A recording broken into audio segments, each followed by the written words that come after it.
नमस्कार। हिमाचल प्रदेश में बड़ा उलट फिर हो चुका है। हिमाचल प्रदेश की 68 सीट और 12 जिलों के आंकड़े सामने आ चुके हैं। किस जिले से यहां पर किसको जीत मिली है, और यहां पर बात की जाए तो कांग्रेस को एक बड़ी जीत यहां पर हिमाचल प्रदेश में मिलने जा रही है। हिमाचल प्रदेश को लेकर जो यहां पर रिजल्ट है, इसमें अगर बात की जाए किन्नौर की एक सीट पर कांग्रेस को जीत मिल रही है, जबकि कुल्लू की 4 सीटों में से बीजेपी 2 सीट, कांग्रेस एक सीट पर निर्दलीय यहां पर आगे चल रहे हैं। जबकि अगर बात की जाए शिमला के लिए 8 सीटों में से बीजेपी 1, जबकि कांग्रेस यहां पर 7 सीटों पर आगे चल दिखाई दे रही है। जबकि सिरमौर की 5 सीटों में से बीजेपी 3, जबकि कांग्रेस 2 सीटों पर आगे दिखाई दे रही है। मंडी की 10 सीटों में बात की जाए तो बीजेपी को यहां पर 9 सीटें, कांग्रेस को 1 सीट, और यहां पर बात की जाए कांगड़ा की 15 सीटें, जिसमें बीजेपी 4, जबकि कांग्रेस 10 सीटों पर आगे दिखाई दे रही है, 1 सीट पर निर्दलीय। जबकि हिमाचल प्रदेश के लिए अगर बात की जाए तो 8 मंत्री बीजेपी के जो है वो पीछे दिखाई दे रहे हैं। यहां पर कांग्रेस को बड़ी जीत मिल सकती है। सोलन की 5 सीटों में से बीजेपी को 0 सीट, जबकि कांग्रेस 4, 1 सीट पर निर्दलीय आगे दिखाई दे रहे हैं। ऊना की 5 सीटों में भी बात की जाए तो बीजेपी 0 सीट, यहां पर कांग्रेस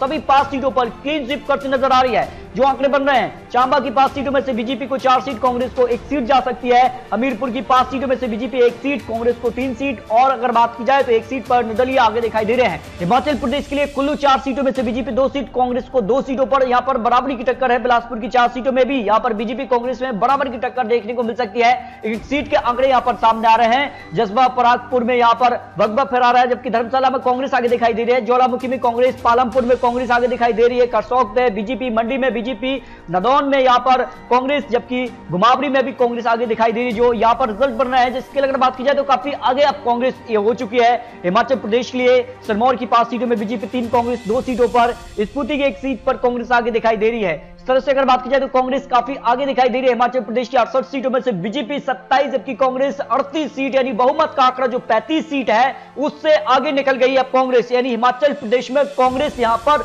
जो है सरकार बनाने में सफल हो सकती है। 3 सीटें निर्दलीय भी यहां पर जीत सकते हैं। जो अब तक के आंकड़े रुझान सामने आ रहे हैं, इस हिसाब से कांग्रेस यहां पर हिमाचल प्रदेश में सरकार बनाने के आंकड़े तक पहुंच गई है। जबकि गुजरात की 182 सीटों में बीजेपी सबसे आगे दिखाई दे रही है, 154 सीट, कांग्रेस 18 और आम आदमी पार्टी 6, और अन्य की बात की जाए तो 4 सीटों पर यहां पर गुजरात चुनाव में बीजेपी, जबकि हिमाचल में कांग्रेस सरकार बना सकती है। कि एक राज्य में यहां पर जो है बंटवारा यहां पर हो सकता है। जो अब तक के आंकड़े यहां पर निकल के सामने आ रहे हैं।